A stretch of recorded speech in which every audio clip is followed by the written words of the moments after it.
তাদের উদ্দেশ্যে বলবো, আপনারা জানেন না এক কানি জমিনের খ্যার কিনতে গেলেও সেখানে চাঁদা দিতে হয়। এক কানি জমিন চাষ করলেও চাঁদা দিতে হয় পাহাড়ি সন্ত্রাসীদের। পাহাড়িরা বেশি, পাহাড়ি সন্ত্রাসীদের নির্যাতনে পাহাড়িরা বেশি নির্যাতিত। সেখানে আপনি একটা ফ্রিজ কিনে নিয়ে যাবেন, সেটারও ট্যাক্স দিতে হবে। আপনি বাজারে এক পিস মুরগি, দেশি মুরগি নিয়ে যান, সেটা বিক্রি করলে ট্যাক্স দিতে হবে। পাহাড়ের মানুষ থেকে সেনাবাহিনী কখনো উচ্ছেদ হবে না। পাহাড়ের সেনাবাহিনী রাখার জন্য সরকার যথেষ্ট সরকারি পদক্ষেপ গ্রহণ করবে।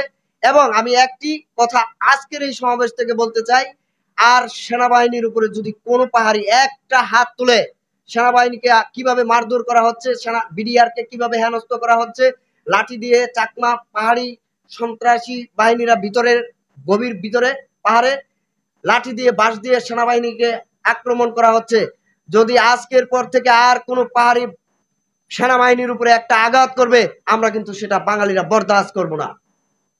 আজকের এই ভিডিওর মাধ্যমে আমি বলে দিচ্ছি, আমি একজন পাহাড়ের সন্তান। হ্যাঁ, পাহাড়ে আপনারা গুলি করে ইতিমধ্যে জানেন, সরকারি প্রিজাইডিং অফিসার গুলি করে মেরে ফেলে তারা। সরকার কিছু ব্যবস্থা নিতে পারে না। সরকার কোন জায়গায় আটক আছে, সরকার সেটা বিবেচনা করতে হবে। পাহাড়ে আমরা শান্তি সম্প্রীতি বজায় রেখে সবাই মিলেমিশে চলতে চাই, সেখানে আমরা কোনো দাঙ্গা হাঙ্গামা চাই না।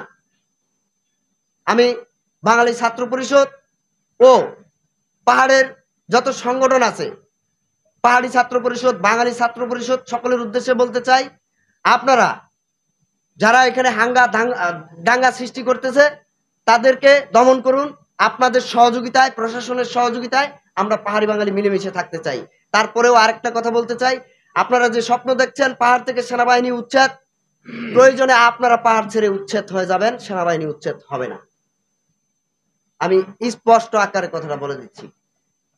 আর সকল বাঙালি ও পাহাড়ি ভাইদেরকে, সাধারণ যারা, তাদের উদ্দেশ্যে বলবো, আপনারা জানেন না এক কানি জমিনের খ্যার কিনতে গেলেও সেখানে চাঁদা দিতে হয়। এক কানি জমিন চাষ করলেও চাঁদা দিতে হয় পাহাড়ি সন্ত্রাসীদের। পাহাড়িরা বেশি, পাহাড়ি সন্ত্রাসীদের নির্যাতনে পাহাড়িরা বেশি নির্যাতিত। সেখানে আপনি একটা ফ্রিজ কিনে নিয়ে যাবেন, সেটারও ট্যাক্স দিতে হবে। আপনি বাজারে এক পিস মুরগি, দেশি মুরগি নিয়ে যান, সেটা বিক্রি করলে ট্যাক্স দিতে হবে। পাহাড়ের মানুষ এখনো স্বাধীন না। পাহাড়ে গণতন্ত্র বলতে কোনো শব্দ নাই। তো এই বিষয়ে আমি আজকের এই বক্তব্য আমার এখানে শেষ